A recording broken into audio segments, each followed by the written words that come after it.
All right, so today for my assignment over digital calendars, I chose to compare Google calendars and Outlook calendars. This assignment was a little bit challenging for me. I'm still one who holds on to my paper pencil planner. I keep it with me all the time, and it's just my preference. One year I did try to set up Google Calendar, and so I did have a little bit of experience with that, but I found myself drawn back to my paper pencil version, just my preference. And so I did go ahead and do some reading and research on these two and messed around with both of them a little bit as I could without having them actually set up personally.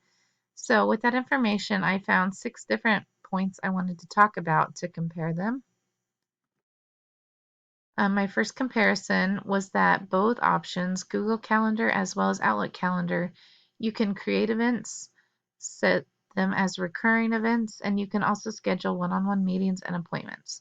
So the basic kind of tools were the same.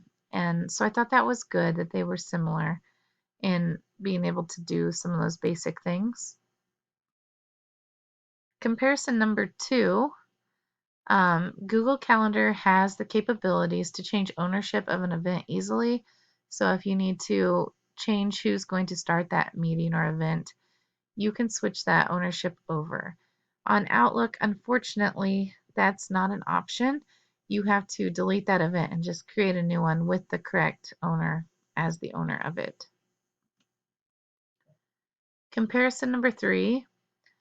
On Google Calendar, you can directly add an event attendee to the calendar event.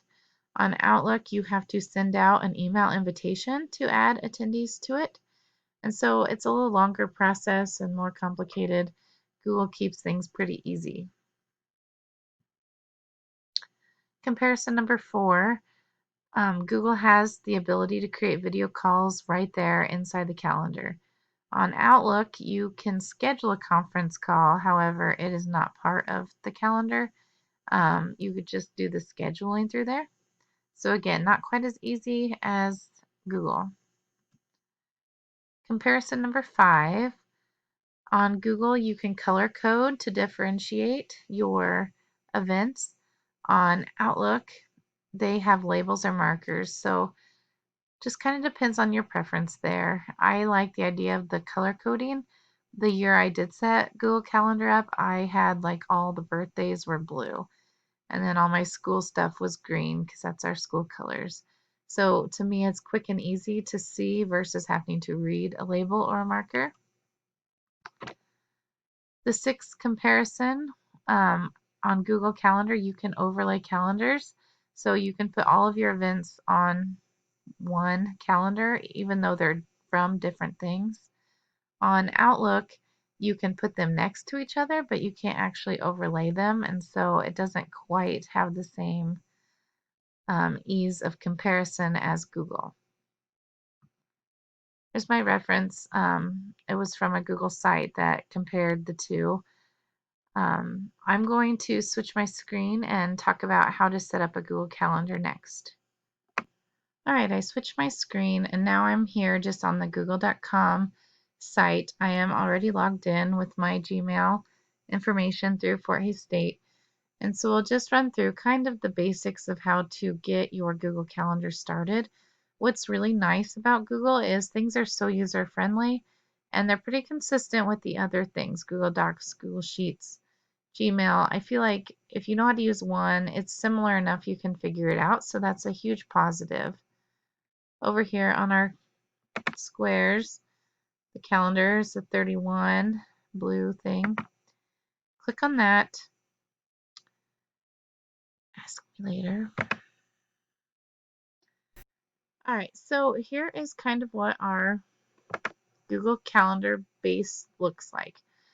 This is for September. This is this coming week of dates. I went ahead and had scheduled just a fake thing here called Alyssa at 3 p.m. on Monday. So I'm going to show you first how to create something new. So hit the plus. If we wanted to create an event on this calendar, you would set the date and time here. So let's say on think we'll schedule a Halloween party. That would be fun. So let's go to October 31st. And let's have the party start. I have kids, so let's say 8 o'clock. That's pretty late still, but 8 to 9 o'clock, they can come around, get their stuff. You can set it to repeat. If I wanted to have this again next Halloween, I could. If I wanted this every Saturday, I could do weekly on Saturdays. So you can do that recurring event. Add guests. Let's go ahead and add my personal Gmail. Okay. So I kind of invited a second person to it. My husband can see it that way. I could give other people permission if I want. We could quick have a meeting. Right here's how you do a live video chat in Google Meets. Don't need to do that. If you want to add a location, we could. I'll just put a random address. Let's do, yeah, this place in McPherson. Not where I live. Don't know what it is, but let's say we're going to meet there.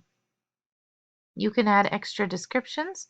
What I thought was neat for teaching purposes, you can add attachments as well. So if you wanted to have a document or like, let's say an agenda, if this was a meeting, you could do that as well. And last, you can set some default things, reminders, things like that. And the color. So since it's Halloween, let's do orange. I'm sure that these can mean other things as well, but so save that. I'm not going to send an invitation since it's not real.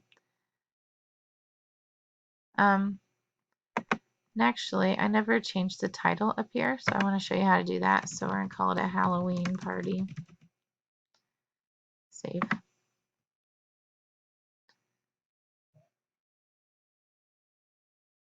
Send.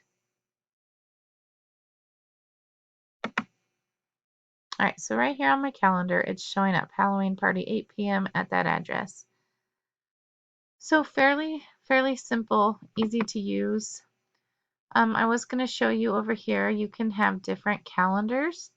So mine is my name, but I could have one that's just birthdays, and I could go in and add all of my loved ones and friends' birthdays on there, set them as recurring. That way I don't have to do it every year. You do reminders and tasks as well.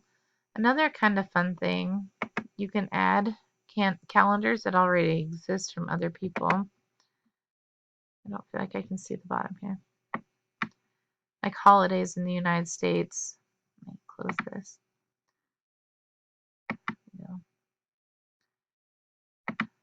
So you could subscribe to these people that I work with at Fort Hays State this semester. I could also create a new calendar. So if I wanted to do one just for my work schedule, it could go on there. So those are a few of the basics. I'm sure there's a lot more specifics that you can get into, but again, I think Google Calendar definitely won in the comparison based on ease of use. Everything seems fairly easy to use, and so I would recommend that. Thank you.